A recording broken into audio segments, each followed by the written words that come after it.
মেয়ের বাড়িতে বেড়ানোর কথা বলে বৃদ্ধা মায়ের জমি হাতিয়ে নেন ছোট ছেলে ইলিয়াস। পরের দিন ওই বৃদ্ধার মৃত্যু হলে খোঁড়া হয় কবর, জানাজা পড়তে আসে এলাকাবাসী। ঠিক সে সময় আব্দুল হাই নামের আরেক ছেলের অভিযোগে পুলিশ লাশ নিয়ে যায় ময়না তদন্তে। সন্তানদের মধ্যে জমির বিরুদ্ধে 2 দিনেও দাফন হয়নি গাজীপুরের শ্রীপুরের তেলিহাটি ইউনিয়নের টেপিরবাড়ি গ্রামের মৃত আব্দুল কাদিরের স্ত্রী শতবর্ষী রাহিলা খাতুনের। সঠিক ফয়সালা হলেই কেবল লাশ দাফনের দ্বন্দ্ব নিরসন হবে বলে জানিয়েছে পরিবার।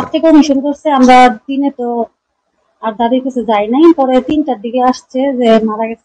কাল না যদি আমার মারে নেহারে তারা ক্ষেত্রে স্টুডেন্ট তাহলে আজকে আমার মৃত্যুজনক মৃত্যু হয়ে গেছে।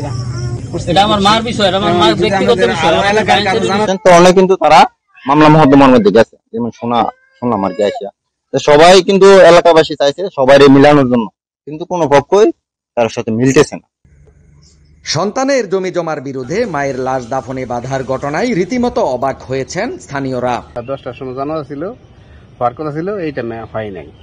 তারপর মা পুত্র পারিবারিক ব্যাপারে তারপর কিছু জমিন ব্যাপারে কিছু গন্ডগোল আছে, দুই পুত্রে দেখা লাগছে, এক পুত্রে দিছে না, এই জন্য জানাজা যত দ্রুত পড়া যায় ততই উত্তম আর কি। এত কোনো লেনদেনের ক্ষেত্রে কোনো ঝামেলা থাকলে এটা মিটমাট করে নিয়ে উত্তম আর কি। ছেলের হক যেটা আমার ছেলে নিব, আর মেয়ের হক যেটা এটা মেয়ে নিব, তাতে তো আমার কোনো নাই, কোনো আপত্তি নেই। আর যদি আমার ছেলে যদি মনে হলে বোনের ঠকাই দেন, আমি জীবিত থাকতে পারতো না, পরে মরে গেলে দূর করে নিতে তো আর আমি। কালকে লোকটা মারা গেছে শুনছি, আর কালকে 10টার দিকে জানাজা হওয়ার কথা ছিল। লিখিত অভিযোগ পেয়ে ওই বৃদ্ধার লাশ ময়না তদন্তের জন্য হাসপাতাল মর্গে পাঠানোর কথা জানান শ্রীপুর থানার ভারপ্রাপ্ত কর্মকর্তা আকবর আলী খান। কোনো সমস্যা নেই, আমরা আমাদের যে দায়িত্ব সে দায়িত্বটা পালন করছি। কেউ যদি অভিযোগ দেয় তাহলে আমরা সেটা দেই না, লাশ ভালো মানুষ হলে আমরা পোস্টমর্টম করাই। ময়না তদন্তের রিপোর্ট হাতে পেলে পরবর্তী আইনগত পদক্ষেপ নেওয়া হবে বলেও জানান তিনি। সুদবিহীন ব্যাংকিং এ আত্মশুদ্ধির পথ এনআরবিসি ব্যাংকের ইসলামিক ব্যাংকিং আল আমিন। 10 মাস 10 দিন গর্ভে ধারণের পর সন্তান লালন পালন, সম্প্রতি কাল হয়েছে বৃদ্ধ মায়ের জন্য।